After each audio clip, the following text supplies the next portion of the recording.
with Chicago Magazine, Bears tight end Martellus Bennett doesn't understand why it's the quarterback on the football team that needs to be the leader. Skip, your comments on what Marty said about Cuddy. Marty Cuddy? I like that, Stephen. My favorite two nicknames. My comment on what Martellus said about Jay Cutler is that Martellus, Stephen A., tiptoed right to the edge of ripping his quarterback for a lack of leadership and stopped short because he knows that Cuddy throws Marty lots of nice passes, throws him the sugar, if you will, and they do have a good wavelength and a good rapport. So I think Martellus knows exactly what Jay is and isn't. I've never said he was a leader. Jay Cutler lives in his own world. He only cares about Jay Cutler. He has enough trouble leading Jay Cutler, let alone trying to lead the rest of the football team. Well, you can sit there and say he's ripping the quarterback. I just think he's speaking fact. He understands that in a great sports town like Chicago, they have a leaderless quarterback situation. And that's really what this comes down to.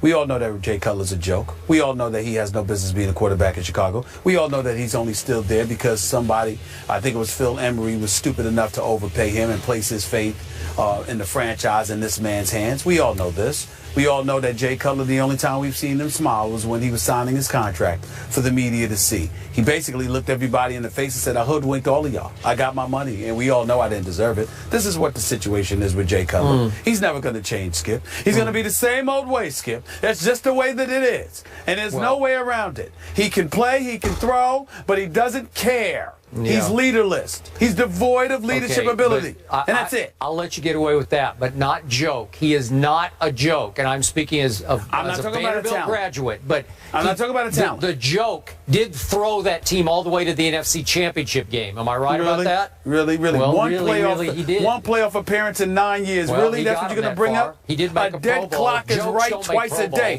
How many times I got to tell you this stuff?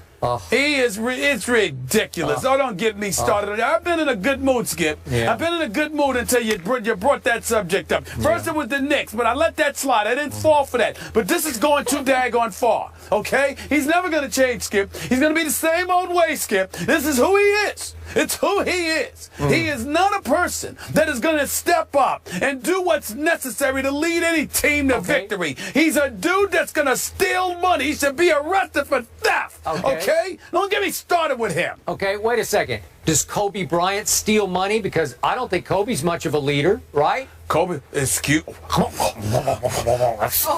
What? You're comparing winless, leaderless, no leadership, no championship having Jay Cutler to five-time champion Kobe Bryant? Right? Kobe Bryant? You understand? Kobe Bryant cares too much. This dude don't care at all. Are you really? I wouldn't blame Kobe if he never spoke to you again for just saying what you said. I wouldn't blame Kobe if he just banned himself from ever talking to you again. You are unbelievable. Jay Cutler, you mentioned him in the same breath. That's Kobe Bryant. Jay Cutler. You take the Jay Cutler. And I ended it with Kobe Bryant. Jay Cutler. I remember when you called Aaron Rodgers a prima donna. At least that makes sense. Not only is he the best in the game, he's a Super Bowl champion. He's a Super Bowl champion. Jay Cutler has no right to even be in the same state as Kobe Bryant. He shouldn't be in the same state. The same state. They need to throw him out of Chicago. That's what they need to do. Stay calm. You're in Cali, all right? Yeah, they need to throw him out of LA. Are you kidding me? Yeah. Russell Westbrook has some bad blood, but it's not what you think. We'll explain that after the break. Sports put together a very good article predicting the best and worst case scenarios for all the NFC teams in the upcoming season. That is just around the corner. I cannot wait. Here's a look at the potential best and potential worst records for a few of the teams we're going to discuss. The Cowboys 12-4 or 4-12. The Eagles 13-3 or 3-13, and then the Seahawks 14-2 or 8-8. So of the three teams I just mentioned, Skip, the worst case scenario, we're focusing on the negative here. Which team is it most likely to happen for? Stephen A., the obvious choice is my Dallas Cowboys, and I'll tell you why. Not just the loss of Deion Scandrick yesterday, as I'm calling him now. Stop it. Orlando Scandrick. God bless you. When I look at my Dallas Cowboys schedule, it ain't easy. They've got to play New England, at Green Bay, Seattle, at New Orleans, at Buffalo, at Miami, even at Tampa Bay. And, I think Tampa's going to be the surprise team of the NFL this year. It's a much easier schedule to me than the Eagles' schedule. But the reason I'm not doubting my Cowboys is because we got Tony Romo and the Eagles don't. I don't know who the Eagles have at quarterback. God bless Sam Bradford. I hope he can stay upright the whole year. But even if he does, is he the answer in Chip Kelly's offense? I have my doubts. We can go down the rest of the litany of quarterbacks they have on their roster. We can make jokes about Tim Tebow, but I won't. And it brings me to the Seattle Seahawks. To me, if I had to pick a team most likely to collapse this year, quote unquote, to fall, as this says, to 8-8. What was it? It goes from 14-2 to 8-8 for Seattle, I think it was. Seattle, yep. Yeah, okay. 8-8. So the most likely to go to 8-8 would be the Seahawks.